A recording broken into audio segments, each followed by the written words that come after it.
situation seems to be getting progressively worse, not better. Yes, well, look, first of all, I can actually help by slightly correcting the assertion. The two parts of what I said was we had more F-35s and we had pilots, and also the pilot pipeline was not where I wanted it to be. The first point about more pilots than aircraft was based on a few months ago, and I have since obviously been updated by a RAF. The fact is now that we have 27 aircraft and 33 pilots. So we have a little more pilots than we do. If you take in effect the pilots from exchange officers from the Australian Air Force and the United States Air Force, we are obviously in 33 pilots to 27. It's still not a staggering amount. And of course, in the frontline squadron, which is a squadron of 12, there are 13 pilots. Again, not, I think, where I'd be. But in the sort of more strategic point about the pilot pipeline, I am concerned about. That is not in a place that I want it to be, and I'd raised it some 3 years ago with the Chief of the Air Staff when I was first appointed, that there were too many people holding and not getting through the system. As I said in the committee at the other place, one of the challenges there was, of course, there's always a bit of a lag when you have a first in class. Obviously, you need to train the instructors to train the new pilots. And that would have been exactly the same with Typhoon or something, that, it's a slight catch of 22. How do you get the pilots? You need the instructors. How do you get the instructors? You need the pilots. However, it is still in the pilot training, where you go from sort of basic training to elementary to fast jet, to sort of two parts of the fast jet, which is the Texan into the Hawk and then into the pilot type. I'm concerned that in the middle of that process, so that's basically the RAF Valley place, we have gone effectively backwards from when I gave my instruction to the Chief of the Air Staff, where we had originally 38 in that block waiting, and we've now got 51, and I don't think that is acceptable. We have, however, still got only 9 waiting for conversion, and we have massively reduced the entry point where we had 120 waiting, we've only got now 25. So some parts it's better, but the really key sort of meat on the bone pilot pipeline is the space that I think is definitely lacking and needs to be improved with urgency.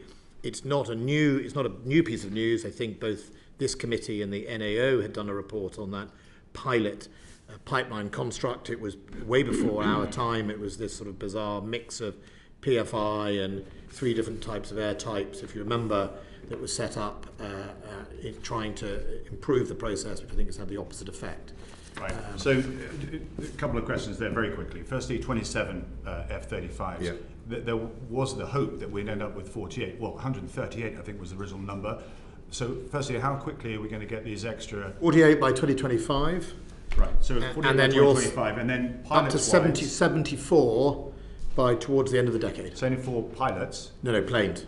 74 planes, yeah. Okay. And pilots? Well, I don't know the overall forecast of the pilots, but I'm, Maybe you could write to the committee. Yeah, I'm happy to do that. And at the very least, I think we'll all agree we want to have as many pilots, more pilots than we have planes. And also the most appropriate pilots, the best pilots, because there were some concerns about the selection process itself in order to meet BAME requirements. Has that now been all sorted? Well, so I've just had an interim report from the RAF's investigation into it, and I'll be discussing that with the Chief of the Air Staff when I next see him. I think what we said consistently through that was that there was no dropping of standards to get people in, but it was about how people were queued to get in, and was it first come, first served, etc. That seems to have been the tension point in the process. No one was dropping standards for one group or another. It was simply, it seems to be that people, well, actually the best thing is when we get the detailed report, we'll share that with the committee, and then... Okay. As I say, I don't want to go too much into detail. We'd love to have a whole session on this. In fact, we want a session on this, but with the Chief of the Air Staff, which is my final question on the air component here.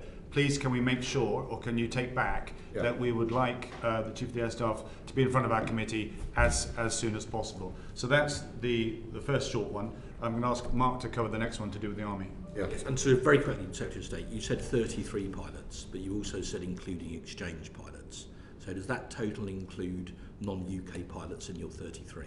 I think UK pilots, we'd be roughly, by exchange officers, we have one from the US Air Force, one from the Australian, and one from the US Marine Corps. within the 33. Within the 33. So actually it's 30 Brits. Yeah, what I do need to find out is whether we've got 3 of ours genuinely in exchange, or we've just got 3 of theirs. But okay. So, but the type. And we've also got some on test. No, it's just important to run that together. Now, look, on the Army, as you know very well, we produced an excoriating report called Obsolescent and Outgunned a bit over a year ago about the severe deficiencies in upgrading the Army's armoured fighting vehicle programme. We've been trying since September to get senior generals and procurement officials to come back in front of this committee so we could do a follow-up based on where we've got to post the report. Lots of committees do this with their reports. And for some reason, your generals and senior procurement officers seem rather skittish to come and appear. Now, perhaps we should take that as a backhanded compliment. Can you guarantee to us that they will be before us before Christmas? I can't say before Christmas, but I can certainly say to you that I expect senior officers of the armed forces to appear before this committee. That is part of the job. With respect, sir, we've been asking since September, so why couldn't they be here by the end of December? I will do my very utmost to get them to you within time. I can't sit in front of them and cancel out what may or may not be going on in their other duties, but I absolutely am happy to have them in front of you to answer those questions. But why do they regard democratic oversight by this committee as being of a low priority? I think that's unfair. We Well, in don't which know. case, We why haven't don't we got a know. date? Well, look, we don't know. I can't tell you their whole diary, and nor potentially can you. Some of our capability are actually totally front and centre in delivering capability and urgent requirements for Ukraine on almost a daily basis, outside all with the normal norms of how we procure things. Secretary of State, there are 10,000 people in D&S and 2 of them can't spare one morning. Well, I think you want the bosses, don't you? I'm guessing you don't want, you want the person in charge of it. Well, that would be nice, but they seem to think that other things. Well, okay. anyway, you've taken the You point, press the right? case. I will make sure I press the case with them and encourage them to be with this committee forthwith. I'm afraid this is a continuing theme here. We're now going to move on to shipbuilding, and Kevin's going to take that one up. Secretary of State, the shipbuilding czar, we wrote in June, following July, try and get more evidence for this committee on the shipbuilding strategy and obviously the procurement pipeline. We're still waiting for that evidence. On the bazaars, it's quite clear that rumours are that you've already decided Avanti is going to get the FSS and to be announced in January. First of all, where are we at with that? And also, when can we expect that we can get someone before us to talk about where we're at with that programme, but also with others? Because clearly, giving it to Spain and exporting UK jobs is not going to be something which will really fit in with the growth agenda which the government seems to be pushing. You've been in a position where you know about the contracting relationships. We're not going to both get ahead of the contracting process, nor indeed as yet announce exactly, because there is a process to go through for all the people who've put their time and effort into bidding for that contest. The people lost seem to know already. Well, the only media I report was by one consortium who decided that they were going to write that they thought who else had won, and I think we should just wait for the outcome of that competition. I think what I would say is that on the other issue, I'm delighted to try and facilitate people, just like the previous question, to come and speak to this committee. We've got the head of the National Shipbuilding Office. I think he appeared last time on, or maybe it was another group I appeared with, another committee, the National Shipbuilding, the head of the National Shipbuilding Office, happy to come here and talk about the strategy, and anybody else who you wanted to speak to. I could try and make sure I've that been happens. asking since June for it. Right, okay, that's good. Okay, I think the point's been made. I think you're hearing from a number of quarters the fact, and I'm afraid the 2 other aspects of this, thanks Kevin, is the fact that we've been asking to go and visit Hereford for some time. Now Hereford does an important aspect. We're very proud of what we do, arguably the best in the world, but they're not above scrutiny, they're not above accountability, and that's what this committee absolutely provides. So we thank you for your letter, but I ask you to facilitate a visit. A precedent has already been set. Members of this committee have visited in the past. So please, can we... The answer is no, Mr. Chairman. I'm sorry? This committee does not have oversight of Special Forces and its operations. And you know that as well as I do. I'm sorry, we have oversight of the armed forces and the UK defence. Special Forces operations have never been oversighted by Parliament. Are you saying now, sir, Are you saying now, sir, that we are not allowed to visit Hereford? I've said I've entertained your request, and I've said that they are incredibly busy on operational work, and I think at this moment it is not appropriate for the committee to visit that. Right? That's a different thing. Yes, exactly. Okay, but oversight of special forces is carried out by the ministers of the Crown, as they have always done under all governments. That's right, but there's also a precedent for this committee to visit Hereford, and indeed to visit the SBS in Poole as well. Now, I put it back to you, the fact that in due course, you should facilitate that visit. Your letter back to us made it very, very clear that you had no interest in allowing us to visit. And this, we've been asking prior to Ukraine to actually go. So I do ask you to reconsider. To put it bluntly, Minister, well, none of us have revolved during the Iraq and Afghanistan conflict and wars. So we know how incredibly busy all sections of the armed forces, not least the special forces. But quite frankly, it does appear to us, given it's well over, I think, a year since we asked for a visit, that it seems to be that it's just now being used as an excuse to stop us visiting for some reason. The MOD or somebody in MOD does not want us to visit Hereford. My memory serves me when I was in opposition, I can't remember the Labour government allowing the Defence Committee. Okay, maybe it did. Maybe it did. If it did. Sorry, I'm going to. Well, no, the point is, it's about the oversight of the special forces. Secretary of State. No, sorry. Secretary of State. No, because we've got other things to press on. I've actually got another point I need to raise as well. The point has been made. I really don't want to go down memory lane as to what happened. We made it very, very clear. Precedent's been set. We wrote to you prior to the Ukraine invasion, and still we didn't get a reply back at all. So, please. Yeah, we have visited special forces in Afghanistan and Iraq. In one case in Iraq, we actually flew out of Baghdad to this committee on a SAS transport. Right. The point has been made. Ask the Secretary of State to reconsider. The final point was raised as an urgent question, but I want you, sir, to be able to respond yourself to show that this issue has been taken seriously, and that's the inappropriate conduct that's been taking place on our Vanguard class submarines and indeed wider in our armed forces. Now, you'll be aware of the Wixley report, which was welcomed, and indeed many actions, recommendations were then honoured. Unfortunately, not to the extent of satisfying or challenging the problem itself. This led to our own Sarah Atherton, our honourable friend from Wrexham, writing an excellent subcommittee report, which was mentioned many times in the urgent question, which made it very, very clear that there continue to be huge concerns about inappropriate behaviour across all three services, not least the Navy as well. Over 4,000 female personnel responded to that survey. 64% said they endured bullying, harassment, intimidation, discrimination or sexual abuse.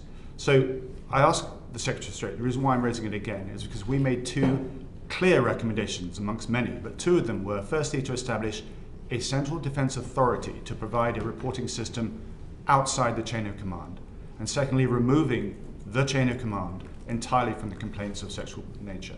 I'm asking you, sir, whether you can now honour those two recommendations. Mr. Chairman, if you read our response to your excellent committee report by Sarah Atherton, you will know we accepted all but one of the recommendations, including removing service complaints from the chain of command, as well as setting up a whole range of centralised authorities, including a specialist prosecution authority to make sure we had better qualities of investigations, that we put in place reports to the Ombudsman being able to be referable across to senior commanders if they'd failed to follow the right processes so it would affect their career. That report that Sarah Atherton produced was excellent. She has been an excellent minister even in the short few weeks that she was serving in the department. Sorry to see her depart. I am equally sorry. She was. I was delighted when she was appointed. She had that report was a weighty report, and as you know, when you're a minister and someone produces a report, you think this can help you change things. It is really useful, and so we hope that's the case with all our reports. But just to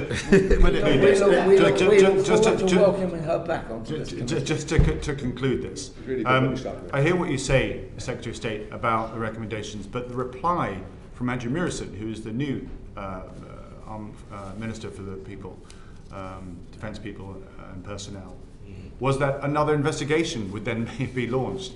And all I'm saying is that these are two critical recommendations that if you've accepted them, please can we action them? That's all I'm requesting. Some of them are being actioned, some of them that legislation changes. I think we had some secondary legislation recently through the system. And look, just on the, her report, I authorised serving personnel to contribute to that report. And that hadn't been done before, and there were thousands of them who did that. I stopped it originally. And I was delighted that they did I that. stopped it originally. I didn't try and stop it. The army did. Well, the army do as they're told in the end. As you know, there are a number of those recommendations reports some of the services did not like, which ministers decided they would be imposed and will go ahead. And I think that's important that they were so. I think it was important to reflect, however, that while a significant number of those contributors said that their time had been not good in the armed forces, there was a group, if you took a dividing line between 2014 pre and post, women of a later time in the armed forces seemed to have had a better experience than some from our day, for example, and the time. And I think we just got to be careful that sometimes some of the reports I'm reading in the papers that are deeply disturbing actually are pre the work that this committee has done and this government has done to fix that. I can't do anything about historical things. I can try and remedy the consequences. I can hold people to account for them.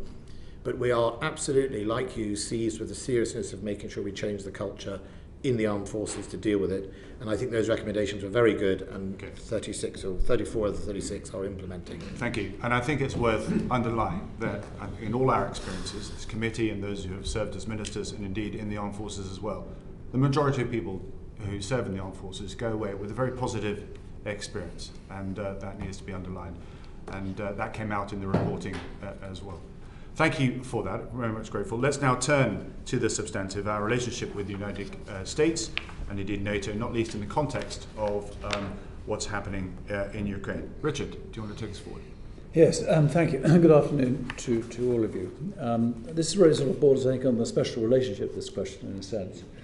The new US national security strategy makes no reference to the US-UK relationship and instead describes the EU as the, quote, indispensable partner in Europe.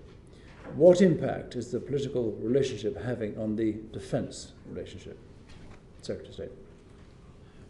Well, I'm in defence actually covering both the Trump presidency and the President Biden. And what I would say is that at operational level, it's incredibly strong. At military leadership level, it is a very strong and enduring relationship. And actually at political level, my relationship with Lloyd Austin is absolutely as strong as it was with Mark Esper at the time. And indeed, we are very much still seen as a key European ally, or one of the most or closest European ally on defence and NATO. We are one of the biggest contributors in NATO, and indeed, the Five Eyes community. Underpinning good defence relationships is obviously intelligence, and being a Five Eye partner is absolutely important to that glue. And it's sometimes easy to forget that what we read and look at in intelligence is not available to the vast numbers of people elsewhere in NATO. And that's a unique relationship that binds us together in a way that isn't there. I know what you say about the US strategy, but I've seen nothing in action or indeed word in my meetings or anything else to indicate Britain has lost in any way that key position. Well, there are references to AUKUS and the Five Eyes that you mentioned, one of those two. That's true, but I would have thought it was, personally, I think it's very strange that in anything we write, the US is very much in there. I mean, without the US, we would be naked in the conference chamber, to use probably a rather bad phrase, but you know what I mean? They are crucial to us. As you say, we are crucial to them. So I'm surprised, and I'm surprised you're not surprised, that we're not actually mentioned in the way that we would mention. Well, we did contribute to it. So we are asked and Right. consulted on it throughout the process, just as we shared our draft thinking with the United States. And I'm delighted that the US strategy embraces campaigning, which I have decided and thought about being one of the most important reforms to our defence. Our modern way of addressing threats around the world is constant campaigning, and there's a whole sort of almost a chapter or a large section of it in the American report that focuses on campaigning as a method of doing business, and I think that I suppose that's quite a good thing, because that's how we intend to do our job. Is the messaging not important? I thought the message here says EU is indispensable. The UK, who is meant to be the close buddy, doesn't get a mention, despite the fact, as you say, we've contributed. I find it just odd.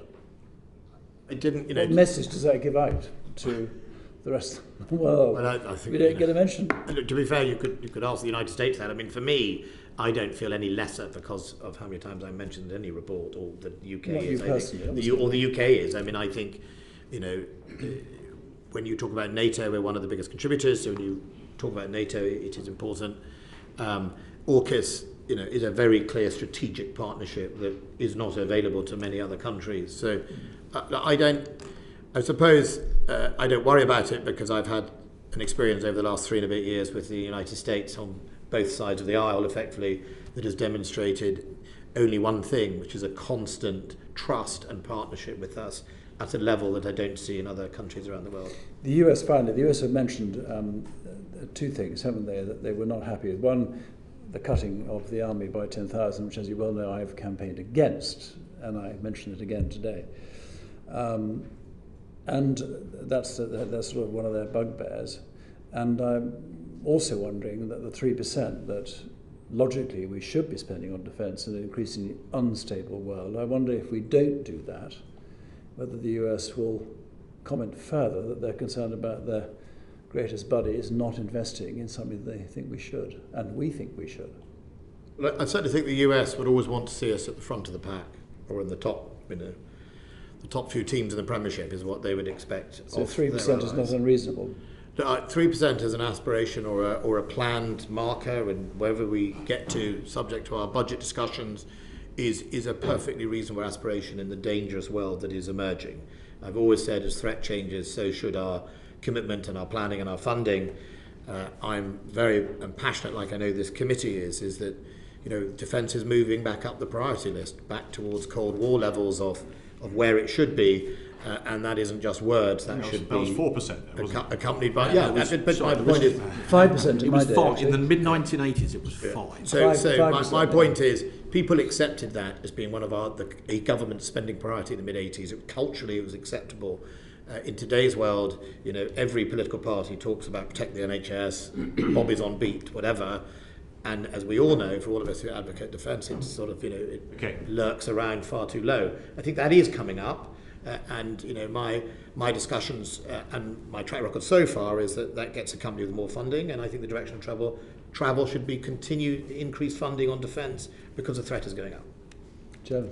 Dave, do you want a quick one? Yeah, just quickly, Chair, Secretary, good afternoon. I think some of your response to that question, which talks about the role of the United Kingdom within a NATO and an allied framework, and the mass that the United Kingdom can generate, the budget that the United Kingdom contributes towards defence. I think that's all true. I don't think anybody could really realistically argue that the United Kingdom isn't a very important ally for the West and members of NATO. But it's only the United Kingdom that persists with the special relationship title and the need to be reassured at regular intervals that we have a special relationship with the United States. And I just would ask your advice if it's not possibly time to quietly let that crutch go and accept the esteem with which defence in particular in the United Kingdom is viewed with by allies, not the least of whom must be the United States, but just to let that cliche of the special relationship go, because frankly, one of the most important things about the United Kingdom to the United States in defence terms is how much of the procurement budget from the United Kingdom is spent in the United States. That's very important to them. And I just wonder if it's not looking increasingly desperate to cling on to this special relationship when it patently actually isn't that special anymore. Well, so I disagree that it isn't special. It is special.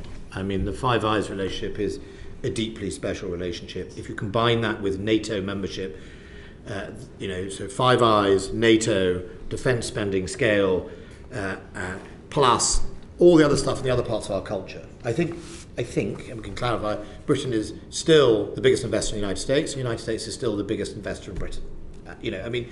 Our layer on layer of economic, cultural, defence relationship makes it is special, right? It is far different from our relationships around the world, plus our history. So, I think it's at all levels you would call it a special relationship. Does it have to be quoted every 5 minutes? No, and I don't think I have a need to have it. You said we need. I think you tried to paint us as some desperate island that desperately needs it. No, we don't. But we do have a special relationship, and that is the fact. Now, you can call it something else if you want, but it's a special relationship. Okay, very quickly on from Richard's question. When do you expect to complete the review of the integrated review? I think by the end of the year, just the current Professor John Bew is obviously sort of holding the pen on it. I think obviously the budget discussions that we're having in the next few days and weeks will define, to the extent of, as I've always said, our ambition must be matched by our funding and vice versa. I think by the end of the year, I'm hoping. And then I will follow on with the refresh of the Defence Command paper in early next year. I'm sure it goes without saying that you'd welcome some Defence Yes. Committee input. Good. Gavin. Thank you, Chair. Good afternoon, Secretary of State. When we started taking evidence in this inquiry some time ago, Lord Darragh gave evidence where he indicated that there were wide swathes of US elites, including the Biden administration, Congress, and the media, which were concerned by the UK's perceived weakness, and the Democrats in particular viewed the UK as being in a Brexit-induced decline and protracted crisis. I'm not sure if you were aware of those comments, but could I ask you to reflect on them and ask, do you think there is any currency or credibility to them today? No, I wouldn't. I mean, I think Ukraine has shown that. I mean, I was only in Washington a couple of weeks ago, and I'm constantly approached by either congressmen, senators, senior personnel in the US military, thanking us for British leadership on Ukraine. Ukraine has been a really interesting process for people that had written Britain off post-Brexit and didn't have a role in Europe, didn't have a role in the world. As we blatantly proved, when it comes to security guarantees and partnerships and leadership and knowledge and standing up for the values of people that we share, Britain is front and centre, and Britain is reliable. Britain is there, doesn't play games. And our support for Ukraine is not gamed on some sort of winning-losing. It's because it's the right thing. That's it, right? That's the British thing, right? We didn't sort of calculate, can we be clever about it at the end? And we'll be with them to whatever. So, in the United States, they recognise the important role we have played. Do they have equal strength of feeling behind their support for the provision of aid to Ukraine, both humanitarian and defensive? And did you detect any concern when you were in Washington that the midterm elections could have a material impact on that support? Well, certainly from the White House point of view, I mean, their contribution to Ukraine dwarfs all of us. I mean, the scale of the financial, military aid dwarfs us all. And while they haven't necessarily, throughout the period, shouted it from the rooftops, the actual facts are very large. I mean, the amount of munitions, military support in aid, as in munitions, vehicles, etc., has been large, right? Huge amounts of weaponry have been donated in the billions and billions of dollars. So I haven't found that waning.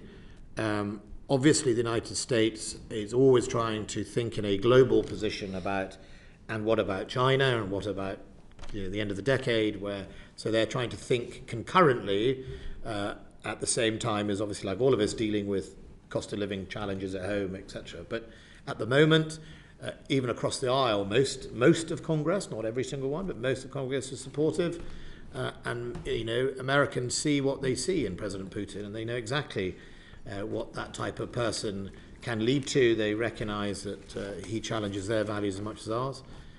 And so at the moment, I would say that their political support is, in the overwhelming majority. I won't say totally unanimous, not like really the House of Commons here, but high percentages very in favour. So, Secretary, I think it's fair for you to answer about the relationship and the noise you've heard from the Biden administration, and I think a broad collective view of what's there in the United States. But you will be aware that the congressional minority leader has made indications that should his party be successful in the midterm elections, that they will not be signing cheques continually for Ukrainian aid.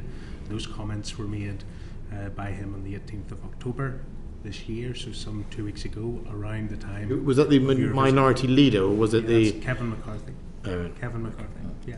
So, I mean, I think that is concerning. You have been in position during the Trump administration. You'll remember all of the theatre around NATO support from individual member states and an increase of their commitment. So my question's more around the concern of what's to come rather than what you've heard from the administration itself. So when you were there, did you detect any concern about the political resolve in Congress to support or endorse spending commitments and aid commitments from the administration, or do you think they are overplayed?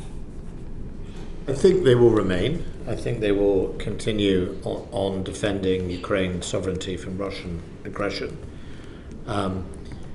When I visited at short notice, I saw very quickly in one day the Secretary of State, the National Security Advisor, the Defence Secretary, and others in a single day, and in a very determined group of meetings about making sure that Ukraine is successful in seeing Russia fail in that conquest or attempted conquest of it. So, I can't second guess the outcome of the midterms. And I think the one reflection I'd say on the President Trump administration is, I understood what he was trying to say, which was people were taking the United States for granted in NATO and in Europe when it came to funding and it came to commitment. And I think that's one of the reasons why I'm in favour of, the direction of travel. The United States spends and delivers huge amounts of security assurances and guarantees into the European continent, including ourselves. And I think what they would say is, and to be fair, it was the Obama administration who talked about 2% of GDP. It wasn't Trump's administration that said some of these things. It was President Obama. Is that we've all come on? You've got to keep up. There's no such thing as a free lunch, I think, as they probably say. So I think that was really at the heart of what President Trump's agenda was. I ask you in the spirit of cooperation that if you do feel that commitment within the political, the legislative branch in the States is starting to wane, that you cooperate with us, because we have our own connections with our counterparts in the legislature, just as you do in the administration. I think that it's a fair request, and I hope you would consider openly. Look, I think one of the things about the special relationship is it is at all levels and all routes. Some of us all have friends on the Hill. I remember your neighbour on your left, him and I, and the member for North Durham. We went on a trip in 2006 lobbying on the Hill, and before we start pulling up the sandbags. No, but the point was that if you want to know what the special relationship is, it's that. Okay. It's that so depth. To that end, it's just worth underlining. We did a very helpful visit to Finland last week, and it was very clear there, from a wide spectrum of meetings, concern that if America pulled back out of support for Ukraine, it would be game-changing because of other nations potentially might follow suit and where that might go. We're going to turn to that a little bit later, but I think it's just this concern of feeling here. Let's make progress. Kevin. Secretary of State, can I ask a question on a subject you and I have both got history on, and also scars, I think, from, and you mentioned the visit we had in 2006, and that's around export controls and ITAR in the US. How effective have the efforts been to work through this to actually encourage more cooperation between the US and UK defence companies? Well, the good news is, very recently, the United States have issued open general license to the UK, US, Canada, and Australia around ITAR. So that really means amongst the four of us, we could buy in from the United States and export out to one of those other countries without the controls that used to be around with ITAR. So that is probably in my time and your time a really significant change and sort of open general license for us four. That still doesn't deal with what ITAR taint, and I think that the question for the United States administration has always been this. I spend about $500 million a year complying with all this ITAR. That's $500 million in theory. You can't spend on your industry or their industry, right? I mean, it's on compliance work. And just like when we were there in 2006, everyone agrees, it seems, the US defense industry agrees that this should change. People in the White House usually, President Bush's White House agreed with the Tech Trade Transfer Treaty. But it hasn't moved on. Now, AUKUS is actually an opportunity for that, and I think what's behind the Open General License was the United States realising that ultimately, if you want to work together, collaborate, burden share, ITAR is a barrier that isn't helpful in that, and it needs to be either removed or bypassed where it's appropriate to do so. I think also people in Congress realise that. I was with someone from Congress a couple of weeks ago who, without unprompted, talked about the challenges around it. So slow but sure, I think, is the answer. Can I ask in terms of, we're procuring a lot of kit from the United States. Has that created problems? I think, for example, things like wedge-tail in terms of capability here, in terms of having sovereign capability of maintenance and upgrades, or are we actually tied back to capabilities like having to be maintained and upgraded, for example, on software, etc., in the United States? Well, I think any foreign purchase, whether it's from the United States or another European country, is always that trade-off between, sovereign, first of all, sovereign capability and how much you want to have in your sovereign sort of backyard, but B, on how much you're going to pay for it later through spiral development costs, upgrade, access to source codes. If you remember on the F-35, there was always, okay, we've bought it, but can we actually have the source codes to put our own missiles on? Yep. And as you know, that was a very hard battle. So that is always the way of. Now, sometimes you just have to make the decision because of the capability that you do. So heavy lift helicopters, you would say, would be a good example. The Chinook is effectively the market leader. The G variant that we have committed to buy, it's simply the best thing we can give our people. And as we don't make heavy lift helicopters, let's be honest here, that means I'm in for a penny, I'm in for a pound on the Chinook. It's always that challenge. I would agree with that. I don't disagree with that at all. I'm not opposed to buying kit from the United States, but we're not very good at screwing, for example, Boeing down to ensuring that they actually put work share here, are they? Unlike some of our other examples, if you look like the Indians, for example, on P8, who've got quite a big work share. Yes, and I've changed some of that. And we need to screw them down a bit more. I mean, Boeing, and you remember Boeing as well as I do, when they first set up Boeing UK, gave huge indications how they were going to develop jobs here and actually put work here. And basically what they've done, they just reverted to what they always are, an export arm for the United States, aren't they? Well, funny enough, within my first few months, I audited Boeing's claims for jobs. Because I thought that was important. What I have done is exactly what you said. I've both in obviously the social value weighting, but also in broader value chain weighting, or supply chain weighting, insisted in the contracts that have come before me much more UK content. So. Can I introduce one thing with Boeing as well, is to stop them offsetting Boeing's civilian aircraft for work share in the UK, because every time you actually try and pin them down and say what is Boeing defence, you always seem to get segued into other things that have got nothing to do with defence contracts. It would happen anyway, actually.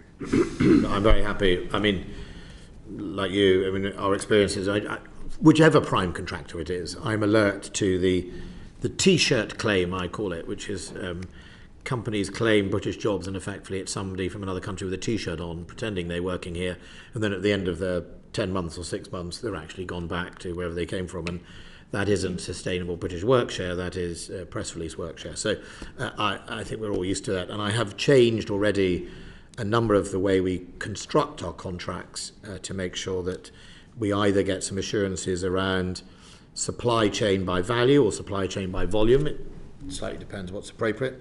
And it's a fine balance, because some officials will say, well, no one will bid if you do that.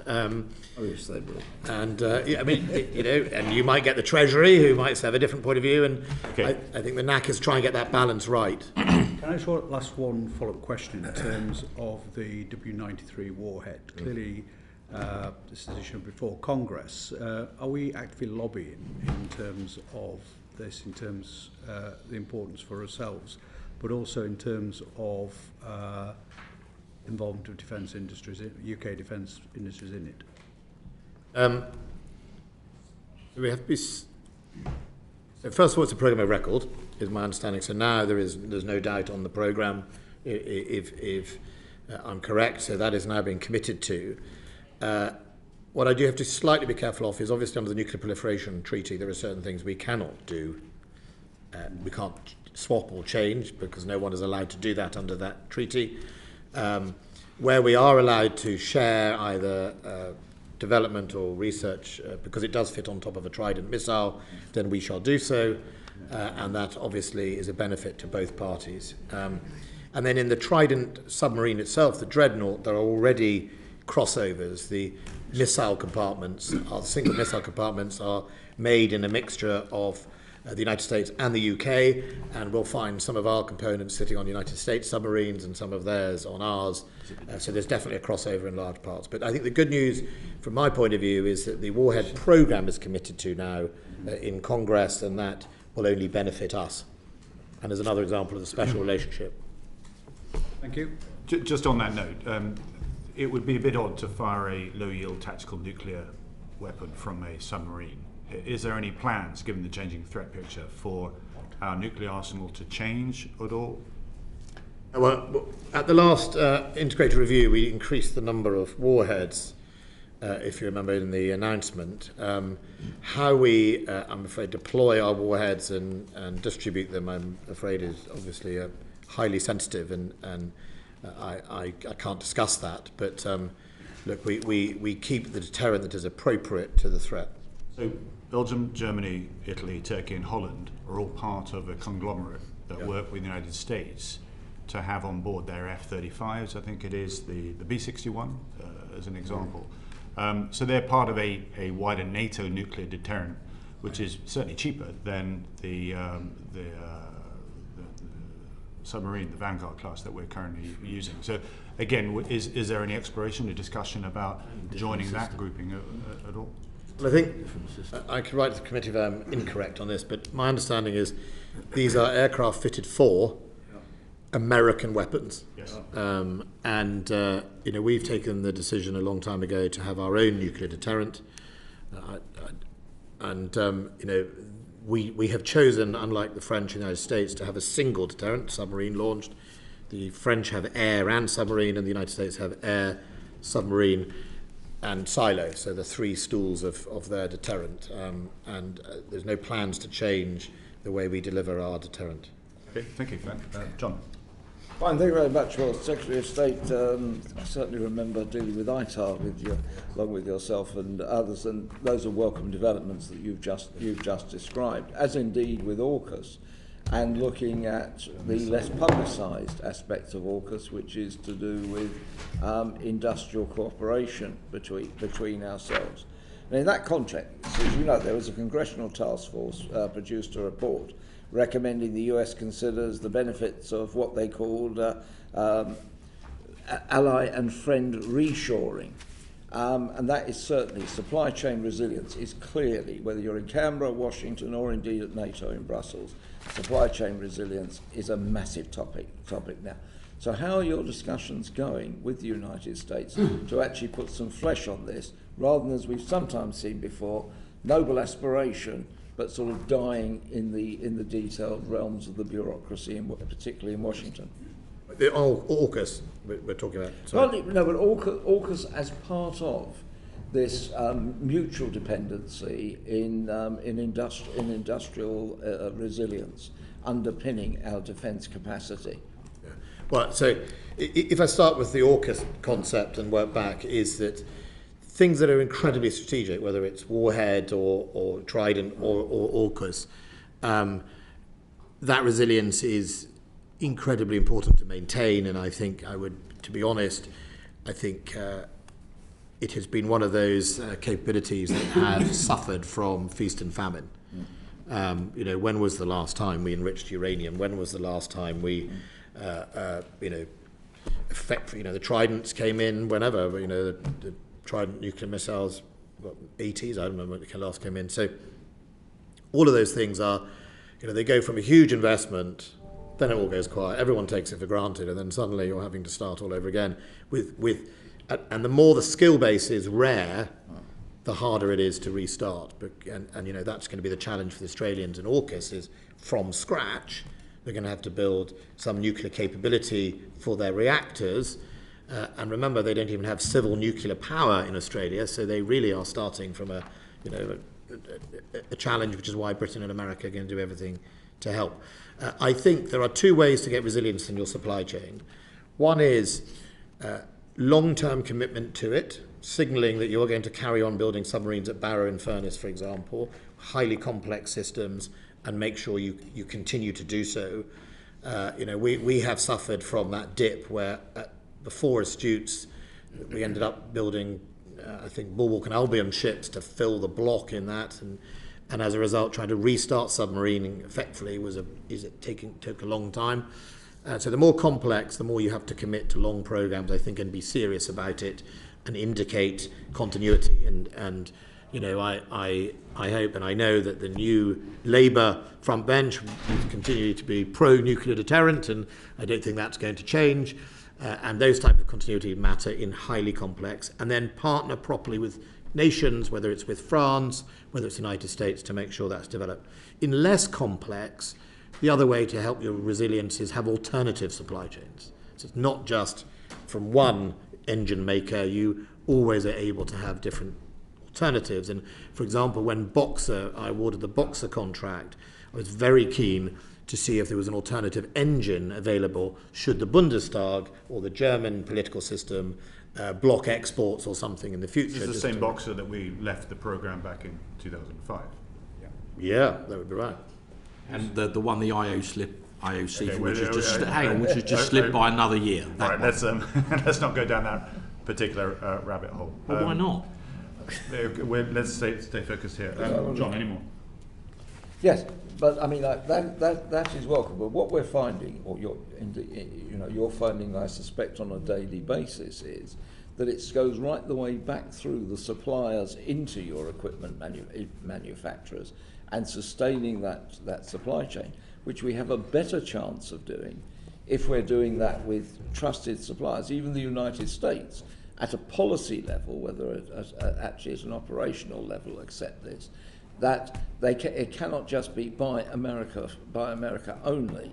It might be a buy America first, and that therefore we need to have a greater degree of cooperation and indeed of access to these suppliers, precisely to provide that sort of resilience and a broader spread of suppliers. And isn't that the discussion we're going to need to be having to flesh out and to actually fill in the gaps on what has been a very welcome move of policy, but doesn't it now need to be actually made operational? Yeah, I mean, look,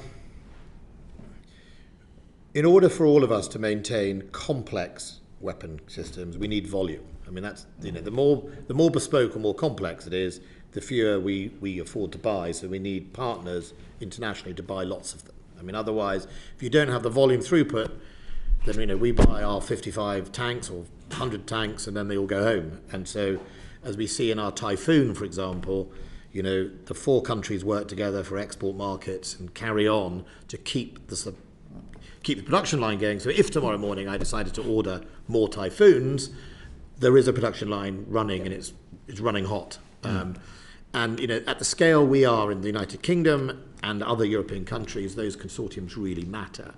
In the United States, I think we are in a slightly different position insofar as the United States, their own production runs are so big, it's harder for any one customer to be another key customer for them. For us to have the leverage we would like, I think is what I'd say. If they're buying 2,000 F-35s and we're buying, even if we were buying 300 F-35s, the leverage in that program is much less. And I think that is one of the challenges we face with the US programs. But it also means they are running hot. They're usually cheaper because they're building an order of, let's say, 12,000 for their customer, so you can have another 200 on the end. And that is often hard for British industry to compete against. It's quite, we've all been there where, the United States offer is highly competitive. Thank you for that. John, any? Dave, short one? Yep, thanks, Chair. In terms of your volume and your throughput and getting the production systems running hot, I agree with every single word of that. Unfortunately, I think that runs entirely contrary to the decision to run with Challenger 3, which will be another standalone system which the UK will be entirely responsible for the upgrading of it through its entire life, unlike Leopard 2, which is operated by many of our NATO allies, and we would have shared the economies of scale of all of those other operators across Leopard 2, disaggregating the upgrade costs and making them 100% interoperable. So can you give a short answer to that? But we want to explore this further when we come back to this, when we do our land warfare studies. That's one of the reasons, one of the big questions we want to look at. Well, I last visited to the Challenger 3 thing over a year ago, but Sorry, Secretary, I should have said the volumes that we're talking about would have allowed those to be built in the United Kingdom. yeah. Well, look, one of the points of the Boxer, which we left and now we've rejoined, the Boxer programme and its modularity, is it does allow us, and remember we were one of the sort of founders of Boxer originally in Ocker, it does allow us to do that. So let's say Germany and Holland decide to buy the 155 variant of gun to fit on the Boxer.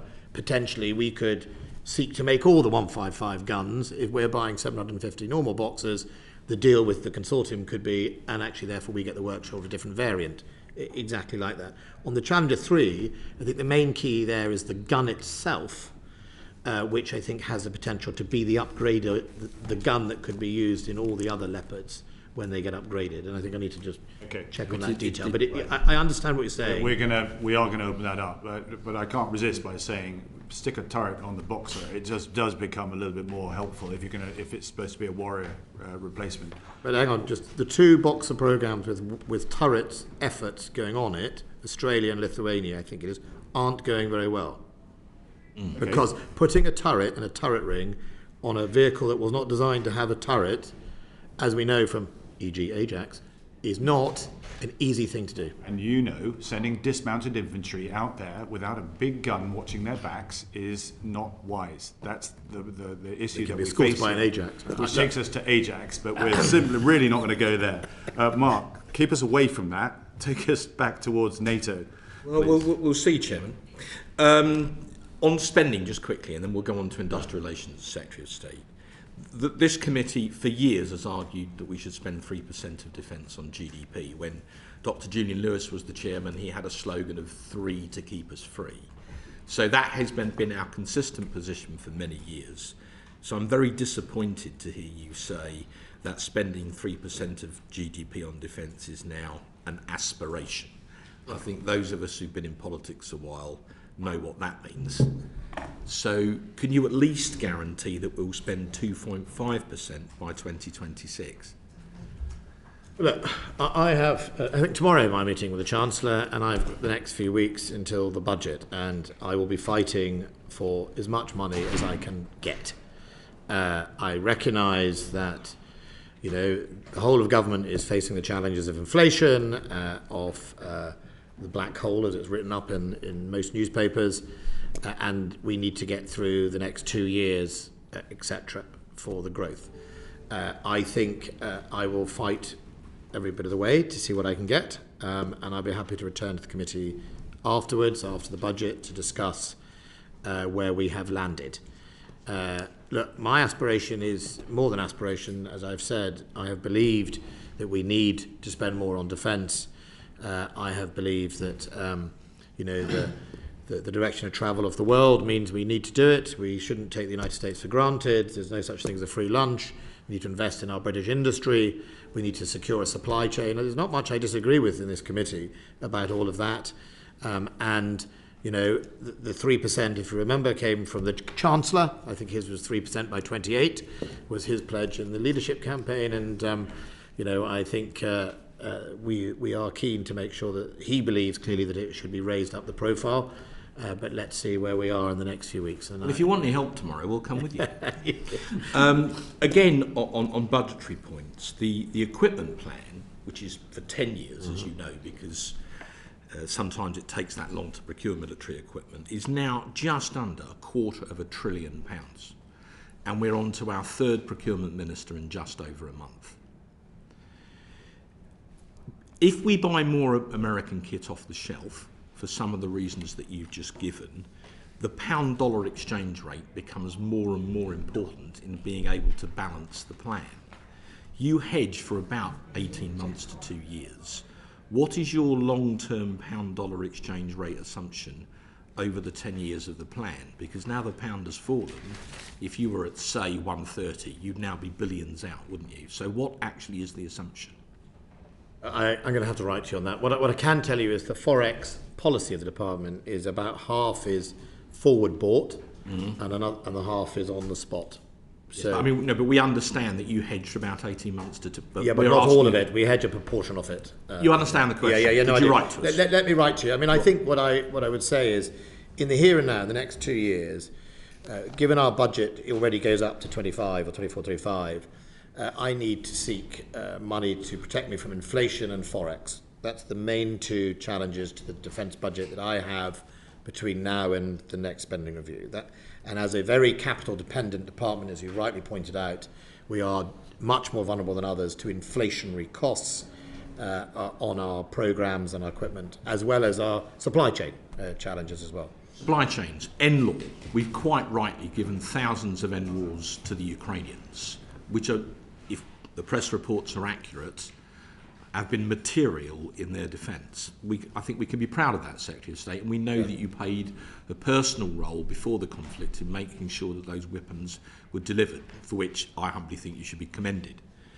When are we going to finally sign the contract to buy the replacement NLAWs to replenish our own stocks? Because we hear we've been about to do this for months. Can you update us? We have signed the first contract for next year, so we will have replacements next year, and the follow-on from next year, so by the time we get to the end of next year, hopefully in the next few months, we'll have signed the contract for a much larger and enduring contract for NLAWs after that. We have, going back to the supply chain, one of the challenges of, we gave letters of comfort saying there definitely will be orders, but one of the challenges was getting a price from the supplier, because the supplier was unable to quote prices because they hadn't themselves sourced the supply chain.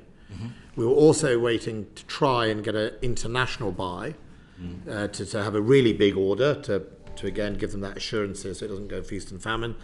And one of the countries in that had originally thought of a high number of NLAWs and then dropped that down. So it's just a straightforward negotiation. But in the first and foremost, in the immediate future, we have a order placed that will be fulfilled by the end of next year. I think that's right. Yes, it is. Can you put some numbers on that? Middle of next year. So that one will be 500, 500, yeah. and the other one will be in the thousands. Right. Thank you, sir. So in the here and now we will get that, and we're already on contract with the LVM, the low velocity missiles for the anti-air, and LMM. Sorry, low LMM. Okay. What is the M in the middle M? It's usually missile. LVM. Modular. Thank you. Right. Anyhow, one of those missiles is on, and we are also placing orders for 155 that we made in Britain with BAE on to replace our artillery shells. Good. You mentioned F-35, so have several colleagues. How are we getting on with integrating the Meteor air-to-air missile on the F-35? Because one of the problems historically is it's difficult to integrate a non-American system onto an American airframe, usually because of all the sorts of bureaucracy that we've just been talking about. Can you update us on where we are on that? Yeah, so I think it was due 2027 originally, and I've brought it forward. I think I managed to get it brought forward by the programme committee to 2025. I was pretty determined, a bit like the member for North East Durham had mentioned. I remember that source code battle, and I at one stage said, look, I'm just not going to buy any more F-35s unless you start opening up that framework. And we could always go and buy some Typhoon, different aircraft, but fundamentally, we have some fantastic world-leading missiles we'd like to put on it. So we've moved it forward.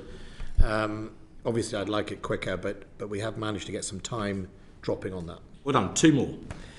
Type 26, world-beating anti-submarine warfare frigate. The committee would like to see it in service as soon as possible for obvious reasons with increased Russian submarine activity. You released a written ministerial statement today confirming that the IOC has slipped from October 2027 to October 2028, and that this will cost the MOD and thus the taxpayer over the life of the programme over £233 billion, billion, 233 million. 200 million. Why? No, 233 million. Why has that happened, and when are we going to finally get a grip on this programme? Love officials releasing that report, and I'm about to do my select committee, and I'll send you the details of it. Some of it is supply chain delay, which I got involved with last year on the gearbox, a failure in the test bed that delayed it. It didn't come to my attention from the Navy for 2 years. It was late. It was 20 months late by the time they brought it to my attention. Some of it is COVID, some of it is supply chain challenges, but it's, I'm pretty upset with it, and I'm happy to set out in full detail to you in a letter exactly all the different factors that contributed to it. Some of it is investment in the yards. I've always said that I expect primes to invest in their yards, not just the customer. I think it's important that if we place billions of pounds of contracts with the primes, it's not just for the taxpayer to invest in their yard. I want those primes to do so. And if you go to Babcock in Forsyth, you'll see that amazing shed that's been built where they're building the Type 31s, and that contrasts to the lack of shed at Govan, which I think is incredibly important. We visited it and we were astonished to see this thing, amazing ship being surrounded by scaffolding being built outside. I think the taxpayer is spending some 3.6 billion or something, or whatever it is on the Type 26s. They ran into the Heritage. Who is it? Which organisation? The building's protected. Yes. And I think we're looking into. Maybe you can. Well, there's a planning permission application for a shed, which is being slowed down because the shed is being funded partly by the British taxpayer. And I've written to the Chief Executive of the Council trying to expedite the planning permission. The reason for that delay was because one of your predecessors cancelled it, didn't it? What, the shed? Yes. Okay. I mean, in all seriousness, Secretary of State. I mean, I do think would the committee agree that the taxpayer should always pay for... Oh yeah, but one of your predecessors, I think it was Michael Fallon, actually cancelled. Secretary of State, in all seriousness, that's why we want to get D&S officials here so we can question them in detail. Make sure they'll come. Hence our frustration. Maybe the fact that this WMS appears to have been released this morning without your knowledge can add to your... No, it has been, but I didn't know it was going to be today. I signed off to it. Lastly... Should have done it tomorrow at 5. Lastly, okay, on the same theme, Ajax, major Anglo-US industrial programme, $4 billion spent to date, no in-service vehicle to show for it. We have a KC's inquiry running into who knew what when. The trials have now restarted. Because we haven't got the officials here, but we've got you, Secretary of State, where are we on Ajax? I have some good news. You've cancelled it. It has completed its user validation trials. Mm-hmm. Has it passed its trials? Well, it is now...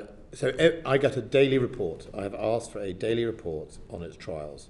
So it has completed its user validation trials. They will now analyse the data, but every day had to lead to another day. It couldn't... If it failed a day, it couldn't then. So it's gone through the whole user validation trials, and it will commence its reliability and growth trials hopefully in December or January, which is the main way you can drive it around and see how long it takes for the turret to fall off of it, all that sort of stuff, which is really important for the last main phase of it. So as soon as I know whether it's passed at the user validation trials, which should be as they analyse all the data, I will let you know.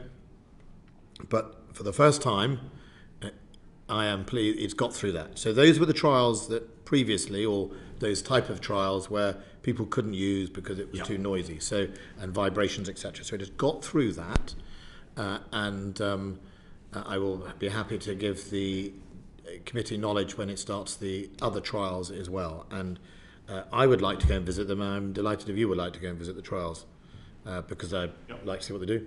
And lastly, the KC's inquiry. You said in the parliamentary question to me that his findings would be made public and that it would be published before Christmas. Can you still commit to both those points?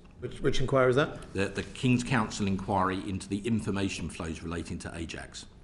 Yes, I don't know how has it finished. It hasn't finished. I haven't seen the report. No, sir. But I'm just asking you to commit. You promised in writing that it would be out by Christmas and you'd publish it. Okay. I'm Well, just I asking will. you to keep to that. I will chase Mr. Sheldon to find out exactly on the date. But when it is complete, I'm happy to publish Thank you. that. Thank you, Chair. Mark, thank you for that.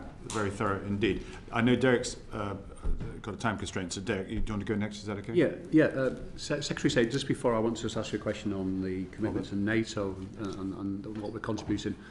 Just to really sort of try and clarify the issue around defence spending, because going back to our last session, we had quite an exchange, and you made it clear that the original plans, etc., were pre-Ukraine, and obviously that's changed things, and therefore we need to look at increasing expenditure.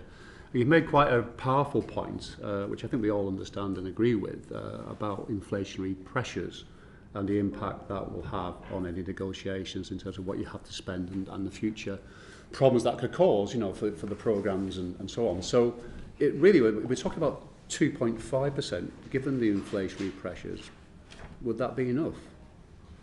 Well, so I have to ask an economist how. I look at the budget and ask myself, for this budget to deliver what it was supposed to deliver with the inflation as it is, what do I need to insulate against the inflation and the exchange rate? Because we're on track to deliver modernisation of the army, etc., etc. I'm not sure how that relates exactly to percentage of GDP. In other words, let's say I get my ask. Yeah, but if you get 2.5%, but actually inflation is hitting 10%, for instance, over the next year or two, I mean, how does that work? Well, it's 2.5% of GDP as opposed to the inflation. Good to me now. I'll play the game. I am keen that we get a budget insulated from the inflationary effects. Yes. Right? So sorry, just to be clear. What I don't know is whether when they calculate GDP, that includes inflation. So the bottom line deal that you want to walk away from the Treasury in terms of when we come to the statements is that you've got a cast iron protection against inflationary pressures. I would like my budget to be protected against both inflation and forex, so that I can come to this committee and say I have either a real-time rise or a real-term flat for the next 2 years, not for the longer period, because that way I will protect my defence command paper and get through that process. That's what I would like. This is not inflationary as we've known it. This is a much more serious, dangerous situation. Yeah, the inflationary pressures on my budget for the next... Which is a lot more money than you would be talking about 2 years ago. Is about £8 billion. Yeah. And does that include, for instance, being able to replenish any stockpiles of weapons that or support we're giving to Ukraine? That doesn't include weapon system sort of stockpile replenishment. It doesn't include that. It doesn't include. So how do you propose to deal with that then? Well, let's see what the Treasury give me. That's the. I mean, my inflation. So we're not just talking about inflation and protection here. We're talking also how to replenish our stockpiles of weapons and equipment. So we have a commitment for that to be done. That was agreed by the previous government when we within your budget. No, from reserve. Right, the contingency reserve. That was what it was agreed. That's going to be still the agreement. Have you got it in writing? Well, yeah. You can tell the ex-ministers on the committee. but I think, that's interesting. That's interesting. So that is the commitment. But of course, the Treasury will no doubt balance what it has as an obligation and what it was inflation. That's interesting. So we know from what you've said that you expect a settlement which gives you complete cast iron protection. I'm going to fight for that. Let's see where we get to. That's what you're saying, and that you've again a guarantee about replenishment of stockpiles from the contingency reserves. Yeah, that's not from within the MOD budget. That's what was agreed. Okay. So the final point I just want to be clear on, because when we talk about 2.5%, of course, you will have seen, and I'm sure it was pure speculation, there was no briefing from your department, about a 3% by 2030 of national income, and that you'd resign if that wasn't met. Are those stories totally untrue? I haven't said I would resign on 2.5, 3.5, 4%, 3%. So it's just press making things up. That's all hearsay. I think it's... obviously, the media might like that, but for me, it's just pure sort of made up by the media. Yeah. No briefings from the MOD or anything. No. I don't run my department that way. Okay, right. It's only an aspiration. Yeah, right. No, it's not, I would like it to be. Not aspirations to resign, you mean, or to? Yeah, we're teasing you, Ben. Yeah. Okay. Thanks for that. You've been very clear. But look. The initial battle the next 2 years is okay.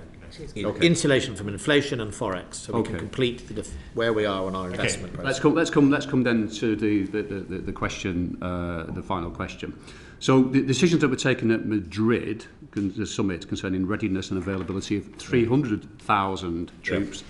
And by the way, I recall from your previous answer to the spend in the previous hearing in July that you talk it may not necessarily mean any increase in budgets, increases in infantry, for instance. But let's stick to this figure, 300,000 figures of troops and pre-positioning of equipment in the east of the NATO area.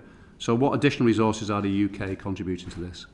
Well, the 300,000 troops is effectively all the troops under the NATO planning process. It's the whole lot. It was, I think, NATO's Secretary General's estimate of all the troops. I mean, it doesn't actually affect Britain's obligation into the pot. It wasn't a new. Just remind us the obligation again, so we got it on record. Yeah, I mean, I mean, you have to check with his exact statements, but the way NATO is changing to generate its sort of NATO defence planning process, right?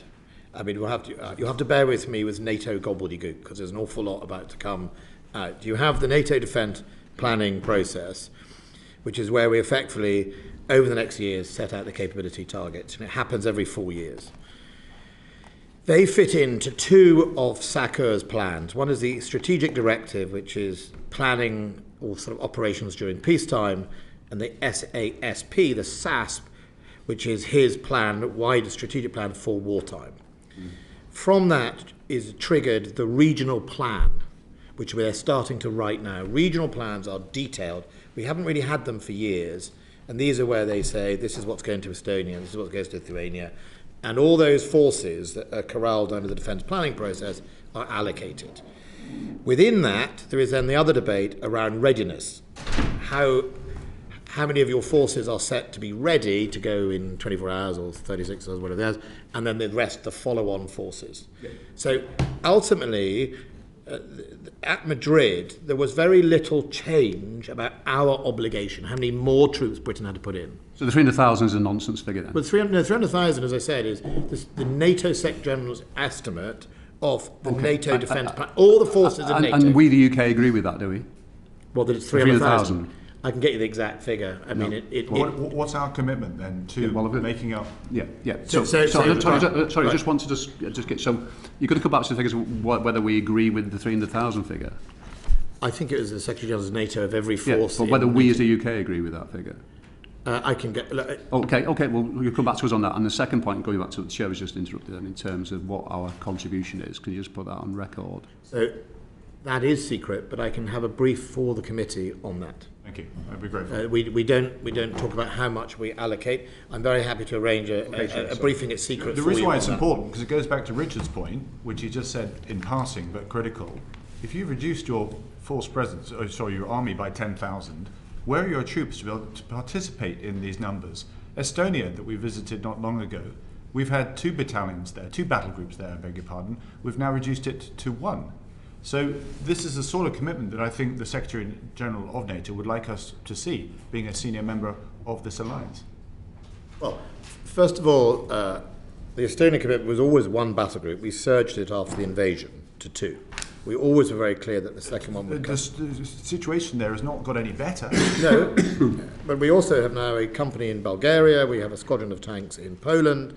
We have a squadron of light dragoons in Poland, none of which were apart from the squadron of light dragoons, the enhanced forward presence. We have increased the number of our troops as a result.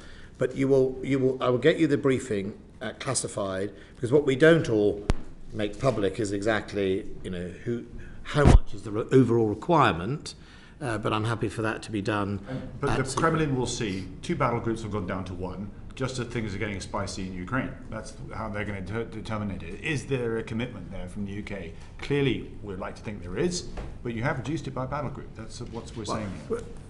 And that could be because of pressure on numbers. Well, so we've enhanced the battle group we've left behind. It's now got GMLRS attached, and it has now got its air defence. So it's been enhanced from what it was when I visited, a year or 2 ago. So it's more pokey with deeper fires, which it hadn't had. At the same time, I think what the Kremlin will see is that when the plans were triggered, overall, the NATO forces increases on its borders.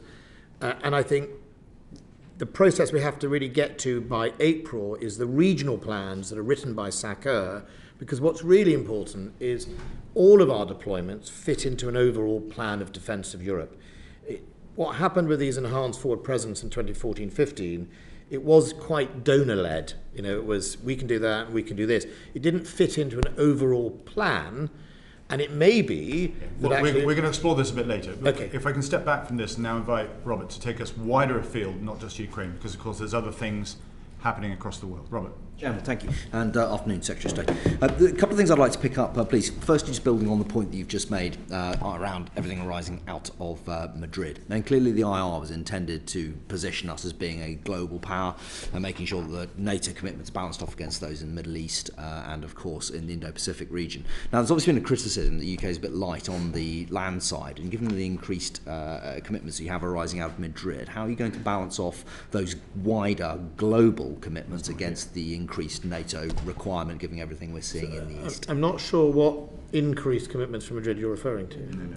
Well, it's the it's everything that's really rising out of Ukraine. I mean, it's everything that's that wider commitment to the enhanced border. We didn't have an increased commitment in our force commitments to NATO from Madrid. Right. That may or may not come later when the regional plans and the NATO defence planning process goes through its cycle again, where they ask for more or less.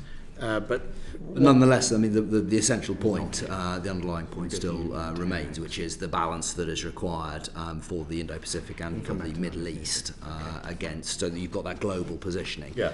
Notwithstanding, I mean, it's that. I suppose, if you're saying, you know, have we the funding to match the commitments made in both the Defence Command Paper and the integrated review about the Pacific tilt and being more global? Well, I think that's why my point about insulation from inflation, etc., is important. It's also why, you know, I think I said at the last committee, we have to be honest, our land, it's 15 years, I put the finger in the air for 15 years, but I would look at it and say it's 15 years behind its peer group in all sorts of areas, and that's why we are investing 23 billion over the next 10 years into the land modernisation, whether that's electronic warfare, deep fires, Boxer, Ajax, Challenger 3, because we have to, and it is deeply worrying for me, well, disturbing, I'd put it the other way around actually, that our land is so far behind, and it is, you know, there's lots of history for that, but it is somewhere that we should be worried about, and that's why we're doing the investment. But, you know, could I do it quicker? In some areas we probably could, but in other areas we just simply couldn't, because, you know, we have to establish the production lines and the skills and the workforce in Telford, for example, to build the boxes and the others, and we need to get Ajax delivered. It's really important. Can I, just going back to that, in fact, on the wider defence industrial capacity challenge, I mean, we've clearly seen an impact on that anyway through the effect of COVID, through the effect of component shortages and so forth. And now we have, of course, the rate of ammunition that's being supplied to Ukraine, and clearly that's something that we all support. But what I just wanted to address is the industrial capacity, not so much the funding that others have covered, but the ability of industry to ramp up at speed. And I think you've accepted that we have the ammunition to defend ourselves, but were it to be a longer conflict, then that's a different question. And in particular, what you can address is what's being done with the US and wider NATO powers to address this, because this isn't a unique problem to us. I mean, others are in the same position, but you've got a quick outflow of ammunition and other materiel, and how are we going to get the defence industrial capacity to replace that? I think there are two areas that strategically, one the Ministry of Defence should worry about, but the other the whole of government should worry about. So the whole of government should worry about skills bases, skill shortages. I think that isn't unique, that's across the developed world, but what we have seen is during COVID, one thing that didn't stop was people retiring, so people are retired, but also the requirement in the medium and high skill base around everything from tech, from engineering is a real challenge. And we, you know, if we're going to suppress inflation, but B, begin to secure our supply chains, we have to invest, and that's FE colleges, that's apprenticeships, that are really important. Secretary, can I just pause slightly on that point, because although I agree with all of that, and clearly that's correct, what is there that can be done in the shorter term? It's particularly with NATO and US partners that I'm considering, because this isn't unique to us, it's not just our problem. Well, so I think first of all, and I think we all felt this, placing the order is part of it, right? I need a stick, if I place an order, I need to be able to say to these manufacturers, well, why don't you employ more people? Why don't you double your production line? Why don't you, there's no good telling me it's going to take 5 years.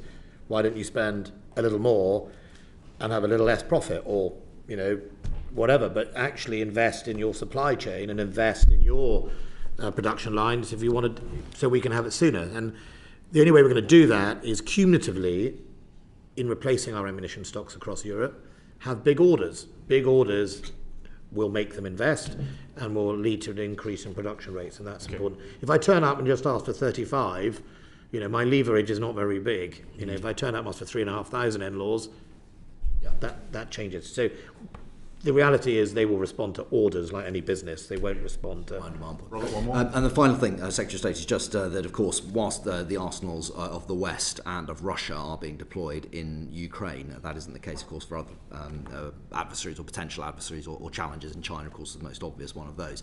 And is there a danger that we're going to see the US start to take their attention away from the Ukraine, the Eastern Russia threat, mindful that China's arsenals remain empty, for example, remain unemptied?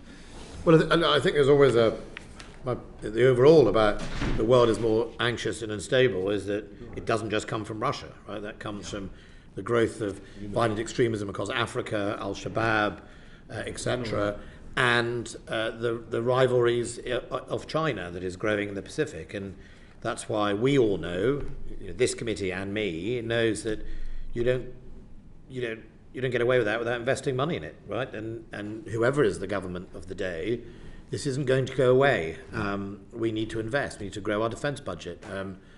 I think I said it previously. I can't tell you how being in a department that many of us around this room have been in, where culturally every year is about holding on to what they got. Every year, under every government. Culturally, that is a bizarre place to be in a department. Other departments in government,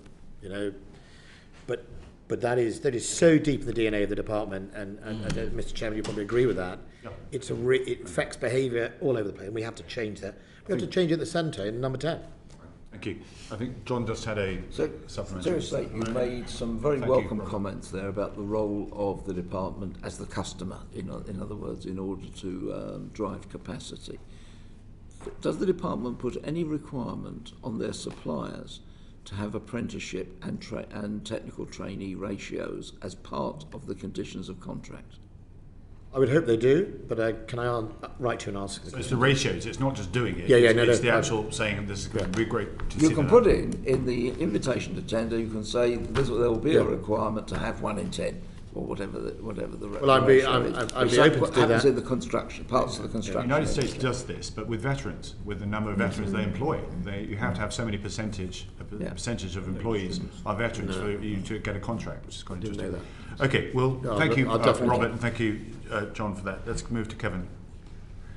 Last week you met your Turkish counterpart, and I just wonder whether you could tell us in terms of your discussions and the importance of Sweden and NATO, Sweden and Finland being ratified within NATO, what those discussions involved and where the Turks are. I have a close relationship with the Turkish. They're very important, obviously, for the Black Sea and that grain deal. I also had taken my counterpart to see Typhoon in Lancashire, and he'd been to see them in Qatar, and we'd obviously handed over some planes to Qatar, so they were interested in looking at Typhoon.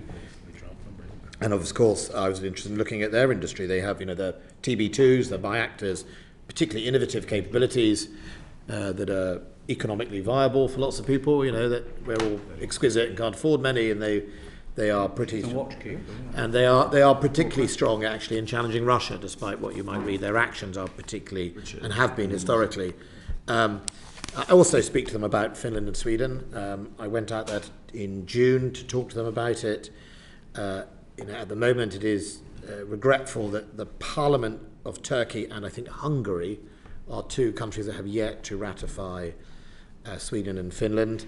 I think I'm optimistic, certainly from Turkey. I'm optimistic that they will do that. I don't think it is what they want, and I understand their concern. They want a recognition that the PKK, which we prescribe in this country as a terrorist organisation, is recognised by NATO and NATO members as also a threat. And I don't think that's an unreasonable demand of them. And they sometimes, I think, feel where they are that that's out of sight, out of mind, and no one takes their fears seriously. And the strategic importance of Turkey is to communicate that to them. So I'm optimistic, and I think Turkey recognise the importance and contribution that Sweden and Finland can make to making NATO even more secure. Just to add to that, in our visit to Finland, it was very much appreciated by 3 prime ministers ago, I think, that the joint memorandum of understanding between the United Kingdom. That are prime ministers, all. Yes. No, not their prime minister. But with Finland was very appreciative of that support in this interim period, because we are still waiting for Hungary and Turkey to sign. I understand Hungary will put it to the Parliament in December, but of course, the Ukraine and Sweden and Finland are vulnerable during this period when they're not full-fledged members, and something silly could equally take place up there as a distraction, for example. So the support for the United Kingdom and indeed the United States in signing those memorandum of understanding was very much appreciated. I'll just pass that on. Sure. Very quick one. Just on that visit that the committee had, Secretary of State to Finland, it was a genuinely extraordinary whistle-stop tour of their defence capability. A nation of 5.5 million people that were part of Sweden for I think 700 years and part of Russia for 100 years as well. It's quite clear, isn't it, that a nation like Finland contributes much more in terms of additionality as a 5.5 million independent Northern European state than it does as part of a larger union. Well, I think Finland is deeply bound culturally, even though it's not Scandinavian but Nordic, to that part of the world. But also, Finland is seeking to join a treaty organisation called NATO, which pools its sovereignty. Article 5 is an act of pooling sovereignty, and the SNP would therefore understand the benefits of a treaty which pools sovereignty, which is called the Act of Union, which did the same thing. But not only did you get mutual defence when Scotland did that, you got mutual economic benefit, which I always thought was a great thing. Benefit? Absolutely. Right, okay. So I think that's delighted, which now allows you to buy ships in Turkey, I've discovered. Is that right? You've just placed an order for ferries in Turkey for the Scottish National Party. Ferries now. That's brilliant, supporting Scottish shipbuilding in Turkey. Thank you, Dave, for that digress. Bingo. Good.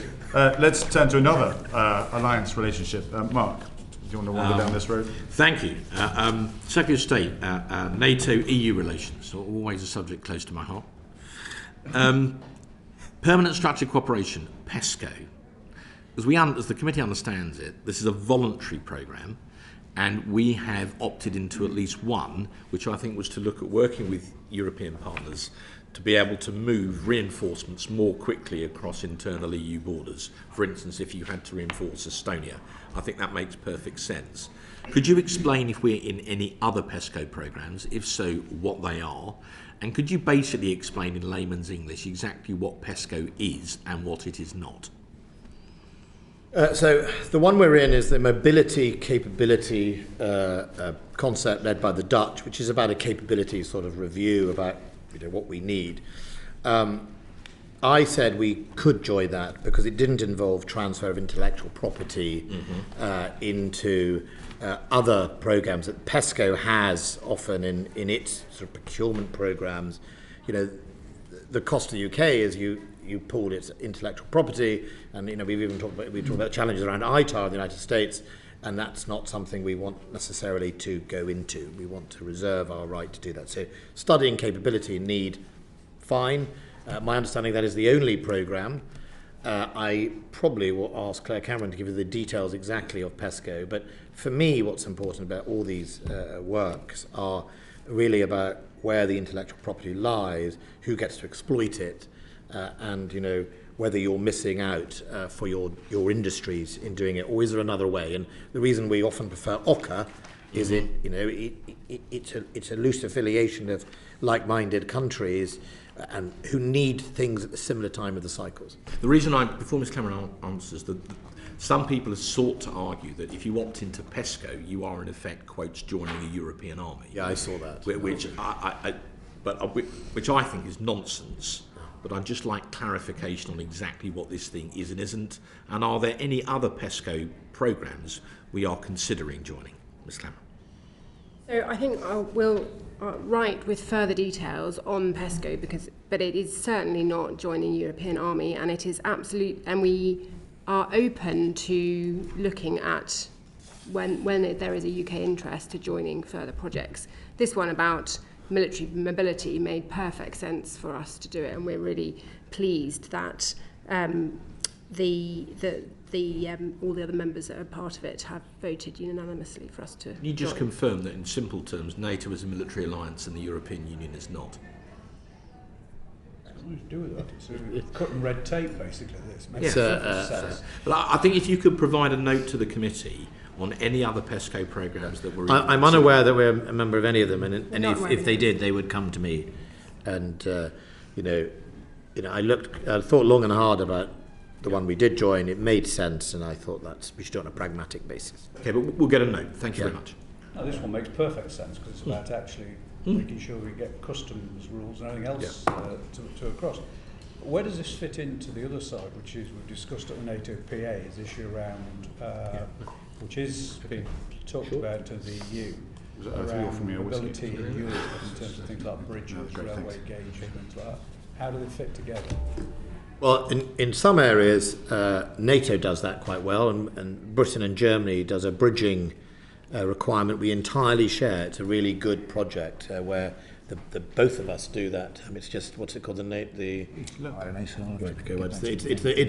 that funny thing. Some of it, I think, made in the UK. That bridge, the M3 program, and that's a NATO effectively based one. And then on the other ones, I mean, the challenge for always us is to try and encourage EU not to compete but complement. And that is the reality of it. We can all do much more if we complement each other rather than compete with each other or duplicate. And in some areas it makes perfect sense, and in other areas also there are other routes, OCCA, bilateral. And again, let's be honest, how many real customers are there in Europe who are buying big amounts of defence kit every year? There aren't that many countries. If we can find a country in sync, then you can help each other. We're buying more of the same. So the Tempest, the next generation of fighter, Italy and Britain are in a similar cycle, and hopefully Japan will be part of that as well. And that not only saves the taxpayer money in development costs, but it produces a good customer base for that ever important volume that you need to keep it going once you've done it. I mean, it's curious, we won't go down there for today, but FCAS, Tempest, you've got two programs there. Politics aside, it is a shame that we're not able to. If you look at the F-35, we're struggling to get 138, and therefore we're up to 48. You've got the money for that. There is just a concern that we build these very high-tech, very capable aircraft, but then there isn't the budget to afford it, and therefore sharing that capability of the project would make sense. I can't help thinking, personal views, that you'll see the projects merge in due course. Which, you mean the French SCAF project and our FCAS? Well, ours doesn't land on a carrier, which seems bizarre to have a sixth-generation aircraft that's not able to land on our aircraft carrier. Well, look, I think it's to replace the Typhoon, but we can look.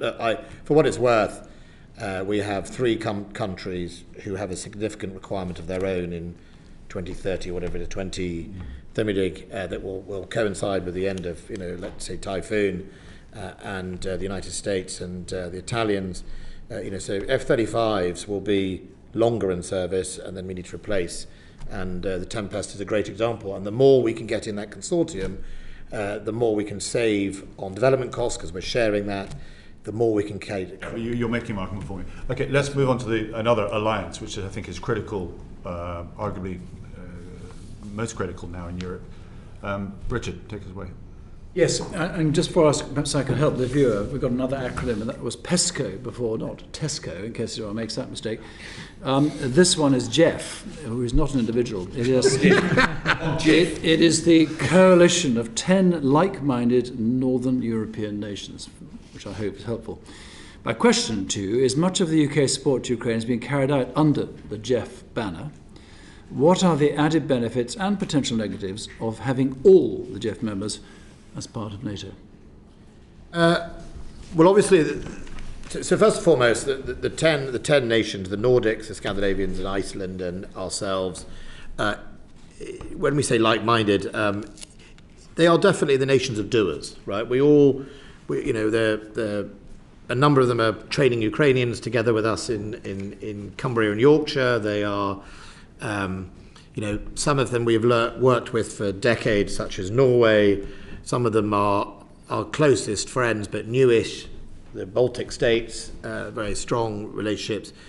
We all get on. It was predominantly grown out of a military MOD defence lane. It's not broadened out to foreign much. And while we've had some meetings with the national security advisors of the JEF, it's predominantly defence focused. And at the time, it allowed Sweden and Finland to join that grouping and exercise together and interoperate and plan together with professional armed forces of a similar capability to us, with some pretty amazing equipment as well, that allows us to multiply into that alliance of 10. And I think those two countries joining NATO is incredibly welcome, because it will just make it even easier to deal with that whole theatre, the high north all the way down to the Baltic, see as a oneer, and potentially offer up to NATO an ability, a proven record of interoperating and training together, and in a part which has a very long Russian border.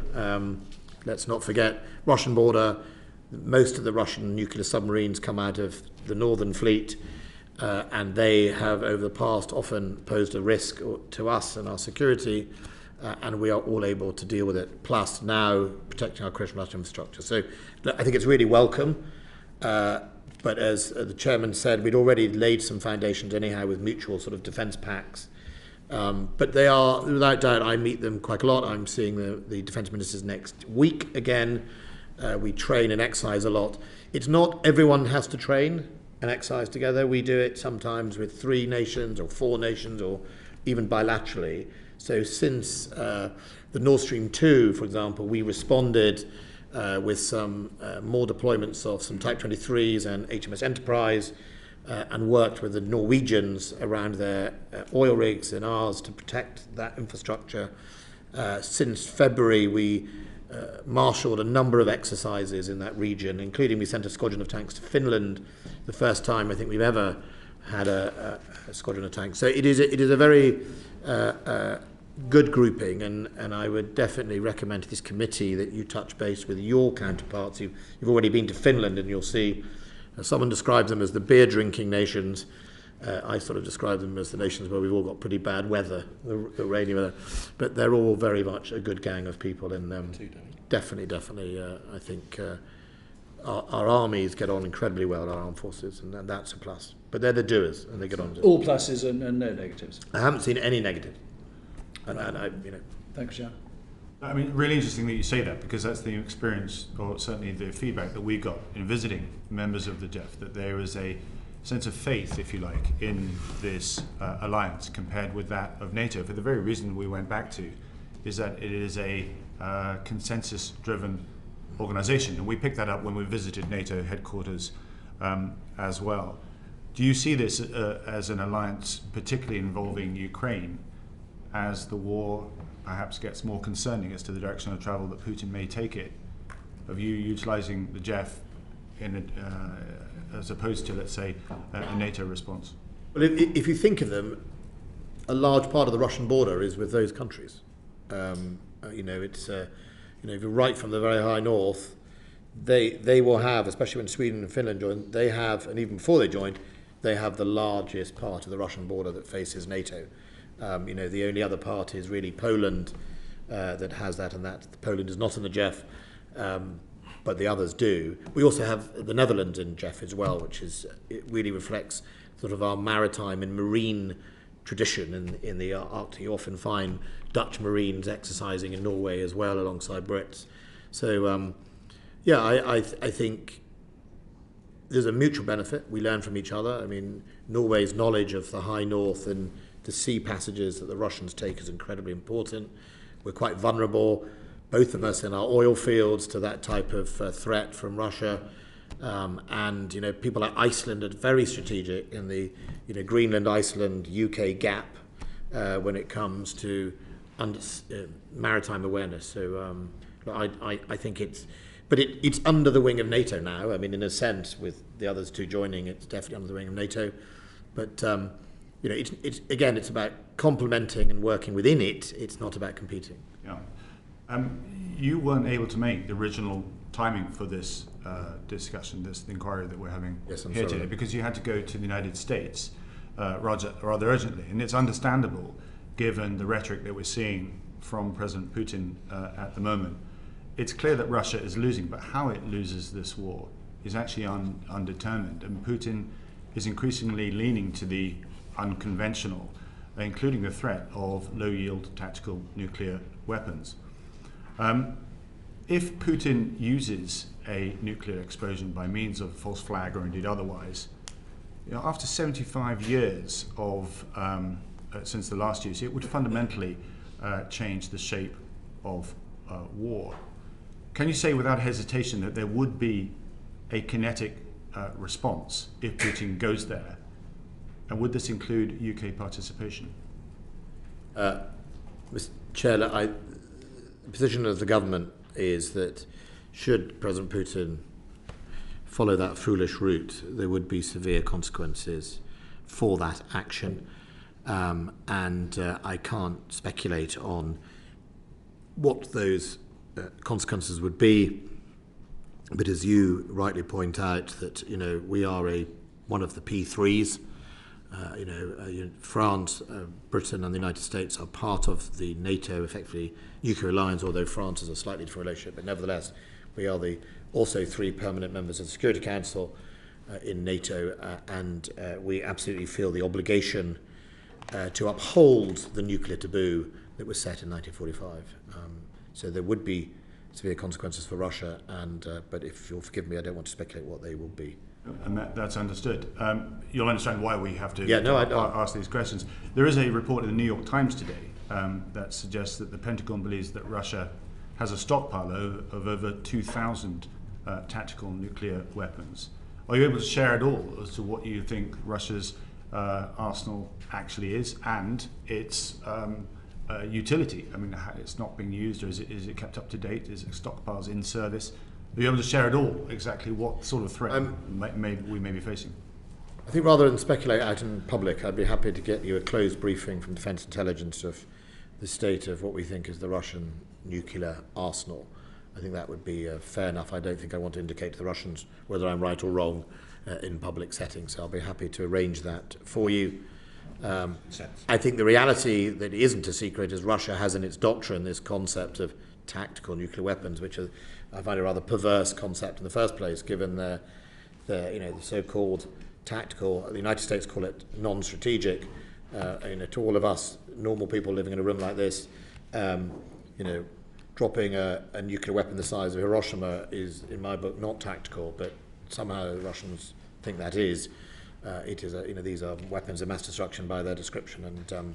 I chose my words carefully. I used nuclear explosion because, of course, you could then deliberately be targeting a civil nuclear reactor in Ukraine, or indeed claiming to respond to Ukraine's use of a dirty bomb, which already they're trying to put into the. I think maybe, if you'll forgive me, Chairman, I would like to say, the claims by Russia of the preparation of a tactical nuclear weapon by Ukraine, or indeed facilitated by the United Kingdom or any other power, is not correct and is not true. No one is preparing or facilitating a dirty nuclear weapon, a nuclear bomb. For the United Kingdom, first of all, it would be abhorrent. Secondly, it would be against, in our view, international law. And thirdly, it would be totally unjustifiable. So we have no intention of doing anything other than rebutting and stating the truth about that. Okay, that's very helpful. We touched on the 3%, and I think Ukraine has actually illustrated better than most the important symbiotic relationship between our economy, our prosperity, and indeed our security. Indeed, inflation, you could argue, is somewhat, Britain is exposed more so than other countries because of our embracing globalization. But what's going on, for example, in Ukraine, we've done an incredible job, thanks to much of your efforts as well, leaning into supporting on the battlefield. The question now, I pose as a question, as to whether there's more that we could be doing to helping strategically advance and close down this war. And I particularly point to Odessa, where, and I've said this in the House, where through the UN General Assembly, bypassing the Security Council, we could get a safe haven legislation through to create a safe haven, which then would have then allowed the legal top cover for us to then protect those grain ships that are coming in and out. That not only would that help support the Ukrainians, it would actually impact on European security and indeed European economy as well. Is that something that you would you consider? Well, I mean, I understand. I remember you talking about a sort of no-fly zone concept, whether it was with the UN or without it.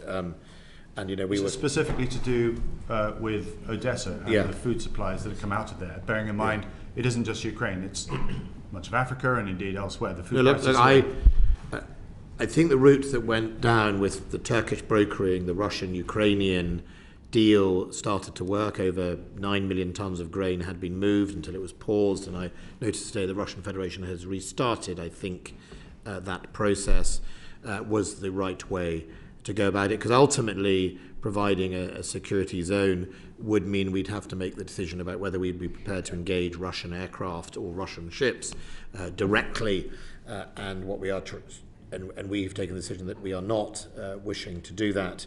And, you know, I think let's fast forward to originally when all these original discussions started. You now have a coastline with Ukrainians in possession of Harpoon anti-ship missiles. It's a very prickly coastline for any Russian ship to get too close. You know, I noticed the attack over the weekend, or the alleged attack in Sevastopol. You know, the question is obvious: why are those ships sitting in harbour? Well, what we can observe is that the Russian Navy is not going out to sea very much these days because of effectively the weapon systems that the Ukrainians are in possession of. So their ability to hamper and control the Black Sea is much, much reduced from when I went to Mariupol sort of 2 years ago or 3 years ago. And I think so the solution that was found was the right solution. I'm grateful for Turkey for their efforts. But fundamentally, you know, attacking food supplies, critical national infrastructure is a crime. It's a war crime. It's against the Geneva Conventions, and the Russian state should be held to account for that. Mark, do you Very quickly, Secretary of State, I think we should commend the department for the work that Defence Intelligence have done by producing these really excellent briefings for members of Parliament and indeed other information in the public domain to combat Russian disinformation and maskirovka. So perhaps you could pass back our compliments. They've been really good at that. And actually, when the department do something well, we should acknowledge that too. And secondly, perhaps slightly cheekily, when you meet with the Chancellor, if you won't take it from you about the need to maintain strong defence spending, perhaps he might ring Volodymyr Zelensky and ask him his view. Thank you, Chair. Can I just ask just but there's been some changes in your team, and I just perhaps it's helpful for the committee to understand where the Veterans Minister now sits in your orbit. So, the Office of Veterans Affairs sits in the Cabinet Office, and its overall job is to hold all the government departments to account for its application of the Covenant and Veterans Policy. And in fact, included there is to hold me and our Veterans Minister account for the services that we deliver. So whether that's the veteran services, whether that's the rollout of the veterans card and all those sort of things, that is the job of it's to hold us to account. I would expect it to hold to account Department of Education, for service pupils premium and whether returning, forces get places in schools. That is the job of the Office of Veterans Affairs, and that is oversighted by Minister Mercer. The office, obviously, our Veterans Minister is to run the other parts, the delivery that the MOD is part of, sort of Defence Business Services that deals with it, the resettlement work, and then all the other stuff around some of the pathways of mental health, etc., that's required. Okay, that's very, very helpful. You'll be aware that there's a... sorry, do you want to come in on this one? I was amazed Kevin didn't catch my earlier. I thought you'd want to... Well, that'll be interesting, I'll say, Minister, going forward. But that's rather messy, isn't it? Because you've got the Cabinet Office who have got no direct leverage over you in terms of Veterans Minister, etc. So what's who's going to, how can I put it,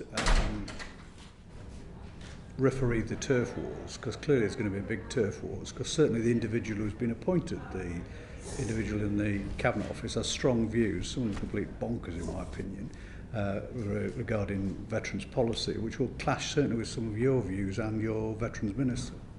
Well, I don't think there's any harm for someone to be overseeing and asking questions about, and to be fair, Johnny Mercer has raised with me over a number of issues about, the Armed Forces Compensation Scheme and how veterans have felt aggrieved by it, the slow rollout of the veterans card, and sometimes it takes people outside the department to point that out, and I don't think there's any harm in that and to hold me to account. I mean, what I'm hoping is that other departments that don't always take veterans services as seriously as they should do will be also exposed to their failures and it raised up the agenda. I don't think it's about a turf war, and Minister Mercer has the ability to go to the Prime Minister and raise the issue or raise it in Cabinet. Okay, we'll see. It just reminds me that he, I think, has agreed to go to this memorial event at the Arboretum to mark the 70th anniversary of the nuclear weapons testing that took place in South Australia, Operation Hurricane, I think it was. Are you intending to attend that? I don't think I am intending to attend it, no. But I think I'm just trying to look where we currently are on recognition of the test veterans. Because we've had some changes of Prime Ministers. That was my next question, actually. Is it now time for a medal to recognise what those veterans and indeed civilians went through, to recognise what they endured? Honours and Recognition Committee, what do they call it, in the Cabinet Office, deal with the medal issue. Would you recommend and support the campaign for a medal? My position to that is, I've fed into the process, and I don't know where we are at that stage at the moment. But I think what they did was significant and needs a recognition. How that is recognised, I think I will press the case, and we'll see how it comes through that committee. But I don't want to undermine the deliberations of the committee by revealing my position until potentially that's been done. Okay. There's been a long campaign for compensation for those people, the health issues on this matter. Now, I raise a matter of interest here. It just happens we're going down this avenue. But as Veterans Minister myself, I replied to parliamentary questions that said that there was no evidence that there was any data collected that would show that blood samples showed that there was damage to any health during these tests. If it were to emerge that actually there was data collected during these tests and that data was available today, what would your advice to me be? Well, look, I think all of us proceeded on the basis of evidence before us. I mean, we always did. I mean, I think if evidence came in to suggest it, then of course. I mean, I think there's other thing. But it would be a criminal offence if the MOD was found to have held back evidence that was there, which could actually affect the outcome of a medical... I don't know if it would be a criminal offence, but I'm sure there would be something amiss if that's what was happened, but or wrong if it happened. But look, none of us have ever treated... I had a constituent of mine who I dealt with. None of us have wanted to prevent either recognition or support for our nuclear test facilities. There's no conspiracy amongst the ministers of whatever party there has been. No, I'm not saying the ministers. No, what I'm saying is that if there was medical information that was withheld that could actually have an impact on treatment, diagnosis, or indeed compensation, if the deeply wrong. Could have had access to this, or even today could have access to this, that would be a criminal offence. I'm not a lawyer, but what I would say, it would be deeply wrong to withhold from ministers and anyone else evidence, and if anyone has any evidence, they should put it before us. Well, just on this, in terms of compensation, if you need my signature on a document, you're quite happy to look at all my papers and the proposal that I put forward and the reasons why it didn't go any further. I'm quite happy for you or any of your ministers to look at the documentation. All I will say is that it was something I worked very hard to try and solve, and it wasn't the MOD's fault why it wasn't solved. I think could I invite the Secretary of State to understand the concerns here, and that it might be worth investigating yourself as to whether there is information out there that could otherwise have affected them. If veterans were not allowed access to the full, complete picture of their own medical records, then that is irresponsible. We'll happily respond to the That's very kind. Thanks very much indeed. I think, on that note, very grateful for your time, Secretary of State. I will. And to Claire Cameron and General Eastman, who I think got off lightly today. Mr. Chairman, I have thought during the cross-examination that look, I will push to see if you can visit Hereford. Okay, and I want to make clear the difference between oversight of the armed forces and oversight of the operations of the special forces, which is a different thing. So I will see what I can do. Thank you for making that distinction and for drawing that conclusion. On that note, can I say thank you very much indeed to my committee, the staff and so forth, and indeed to our guests here today. That brings us to a conclusion. Order. Order.